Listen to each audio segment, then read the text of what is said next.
Alam nyo ba ang pamahiin sa Valentine's? Kapag kayo ay nakatanggap ng kulay yellow na bulaklak sa February 14, masisira daw ang inyong relasyon. At ito ang sign na maghihiwalay din kayo.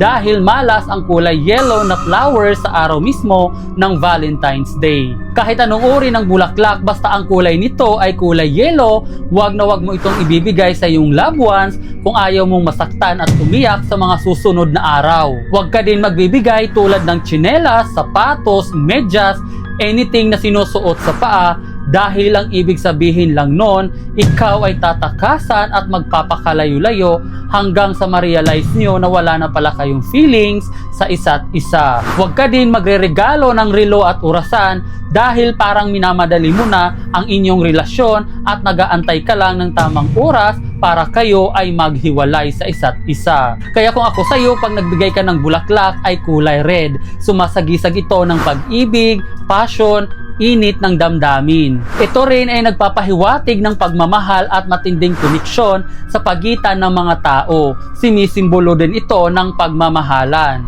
Tulad dito, binilhan ko yung sarili ko ng red na heart na may nakalagay na Happy Valentine's Day. Mahalin mo din yung sarili mo, hindi yung sila lagi. Wala rin akong kadate sa February 14. Ikaw, mayroon ka na ba? Well, enjoy that day. Syempre, yung mga sinabi ko, mga kasabihan lang naman yun. Nasa inyo na kung maniniwala kayo o hindi. Basta, Happy Valentine's Day!